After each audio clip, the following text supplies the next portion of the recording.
చారిత్రాత్మక ఘట్టం 16, 17, 18 జరగబోతోంది. ఎప్పటి నుంచో భారతదేశ మహిళ ఎదురు చూస్తున్న మహిళా బిల్లు ప్రవేశపెట్టబోతూ ఉన్నారు. దీనికి పూర్తి మద్దతుగా యావత్ దేశ ప్రజలందరూ మహిళా సాధికారత కోరుకునే ప్రతి నాయకుడు దీనికి సిద్ధంగా ఉన్నారని చెప్పుకోవచ్చు. ఎందుకంటే జనాభాలో సగం మహిళలు ఉంటున్నప్పుడు, అన్ని రంగాల్లో మహిళలు దూసుకు వెళ్తున్నప్పుడు, అంతరిక్షంలో కూడా నేడు మహిళలు మనం చూస్తున్నప్పుడు కేవలం రాజకీయాల్లో మాత్రం మహిళలు వెనకబాటు అనేది సమంజసం కాదు. అయితే ఆ పరిస్థితి భారతదేశంలో ఈరోజు నెలకొంది కాబట్టి దీన్ని మార్చాలి అన్న ఒక సత్సంకల్పంతో ఈరోజు కేంద్ర ప్రభుత్వం దగ్గర నుంచి రాష్ట్రాలన్నీ కూడా స్వాగతిస్తున్న శుభతరుణం. రేపు 16, 17, 18లో ఈ బిల్లు ప్రవేశపెట్టి అందరి చేత పూర్తి మద్దతుతో బయటికి వచ్చినాడు. నిజంగా మన దేశ ప్రజలందరూ నిజమైన దీపావళి, సంక్రాంతి పండుగలు జరుపుకుంటున్నట్టే మనందరం కూడా భావించాలి. ఈరోజు మహిళలకి ఈ ప్రాతినిధ్యం ఇవ్వాలి, రాజకీయ ప్రాతినిధ్యం ఇవ్వాలి అన్న ఒక ఆలోచన తెలుగుదేశం పార్టీ ఎన్టీఆర్ గారి ఆలోచనలో నుంచి వచ్చింది అని చెప్పడంలో ఎంతో గర్విస్తూ ఉన్నాను. ఎందుకంటే స్థానిక సంస్థల్లో 9% మహిళలకి రిజర్వేషన్ తీసుకొచ్చి మొట్టమొదట ఒక చరిత్ర సృష్టించిన పార్టీ తెలుగుదేశం పార్టీ, ఒక నాయకుడు మన ఎన్టీఆర్ గారు. అదే స్ఫూర్తితో తర్వాత 33% స్థానిక సంస్థల్లో ఈ బిల్లు రిజర్వేషన్ మహిళలకి రావాలి అని చెప్పి తీసుకురావడం, మరి రాష్ట్రాలన్నీ కూడా దాన్ని పాటించడం జరిగింది. అయితే ఇందులో కూడా మరి చంద్రబాబు నాయుడు గారికి కూడా పెద్దపీట వేయాలి.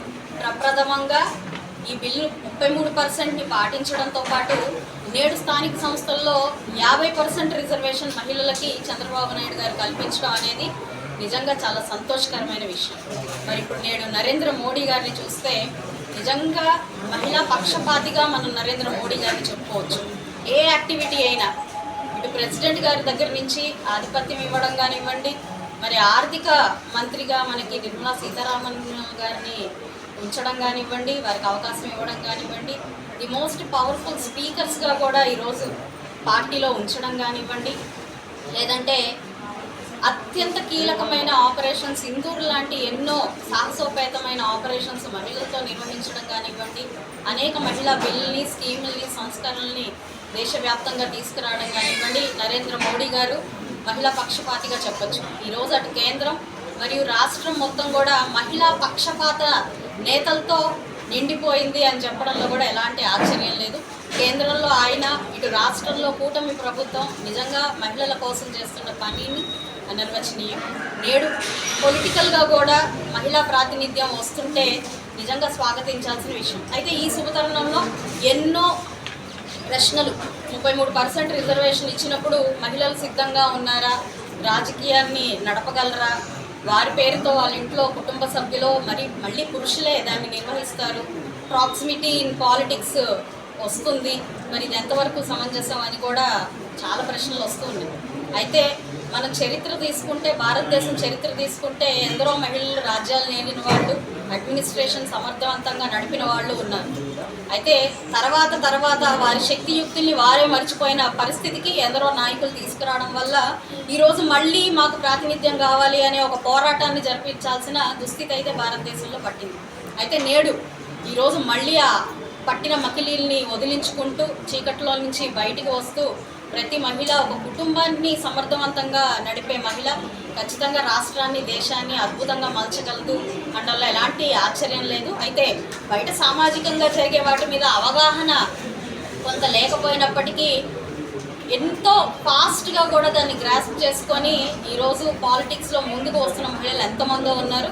ఈరోజు ఒక ప్రాక్టికల్ ఎగ్జాంపుల్గా కూడా నేను కూడా మీ ముందున్నాను. ఇదివరకు ఎప్పుడు కూడా రాజకీయ అనుభవం నాకు లేదు, కేవలం ఒక గృహిణిగా లేదంటే ఏదైనా ఒక బిజినెస్ రన్ చేసే ఒక వ్యక్తిగా మాత్రమే ఉన్నాను. ఈరోజు పాలిటిక్స్లోకి వచ్చి ఎంతో కొంత నా ఎంతో సమాజానికి సేవ చేయగలుగుతున్నాను అని అంటే అది శక్తియుక్తులు అనేవి, ఆలోచన విధానం అనేవి ఒక జెండర్ స్పెసిఫికేషన్స్ మాత్రం కాదు. లీడర్స్కి జెండర్ ఉండదు అన్నది మాత్రం అందరూ గ్రహించాల్సిన అవసరం. లీడర్షిప్ క్వాలిటీ ఉంటే చాలు, మహిళ కాదా అన్నది ఇక్కడ సమస్య రాదు. కాబట్టి ఆ క్వాలిటీస్ ఉన్నవాళ్ళు రాజకీయాల్లోకి రావాలి, మంచిగా ముందుకి సమాజంలో మన అంటూ ఒక సమిధలాగా అవ్వాలి అనుకునే ఒక సత్సంకల్పం ఉన్నవాళ్ళు రాజకీయాల్లోకి వస్తే సరిపోతుంది అన్నది నా యొక్క అభిప్రాయం. కాబట్టి నేడు తీసుకొస్తున్న ఈ 33% రిజర్వేషన్కి మేమందరం స్వాగతిస్తూ ఎంతో సంతోషిస్తూ నేడు మన రాధా గారు ప్రెస్ మీట్ పెట్టి దీన్ని ఆనందాన్ని పంచుకోవాలి. దీన్ని ఆ 16, 17, 18 దాకా కాదు, ముందే రాష్ట్ర ప్రజలందరికీ ఇది తెలియాలి, దేశ ప్రజలందరికీ తెలియాలి అన్న ఒక ఆలోచనతో కూటమి నాయకులందరినీ ఒక తాటికి తీసుకొచ్చి ఈరోజు ప్రేక్షకులందరికీ, వ్యూవర్స్ అందరికీ, ప్రజలందరికీ తెలిసేలాగా ఒక ప్రయత్నం చేసినందుకు రాధా గారికి, అదే మరి మా సీనియర్ లీడర్, మా అందరికీ ఆదర్శమూర్తి. ఈరోజు మహిళా రాజకీయాల్లో ముందుకు వెళ్ళాలి అనంటే ఎలా అయితే ఒక మహిళను చూసి నేర్చుకోవచ్చో ఆ మహిళామూర్తిగా మన శనక్కాయల అరుణ గారు, ఎక్స్ మినిస్టర్ కూడా మన ముందున్నారు. ఇక రమాదేవి గారు, ఇక ఇతర పెద్దలందరూ కూడా ఈరోజు ఈ యొక్క సమావేశానికి హాజరై ఒక ప్రెస్ మీట్లో భాగస్వామ్యం పొంది నన్ను కూడా ఆహ్వానించినందుకు పెద్దలందరికీ కూడా పేరు పేరున నమస్కారం. మహిళలు ఏ ప్లేస్లో, ఏ స్థానంలో మీరు ఉంచితే అక్కడ రెట్టింపు పురోగతే ఉంటుంది తప్ప ఎలాంటి ఇబ్బందులు రావు అని ఈ సందర్భంగా మరొకసారి చెప్తూ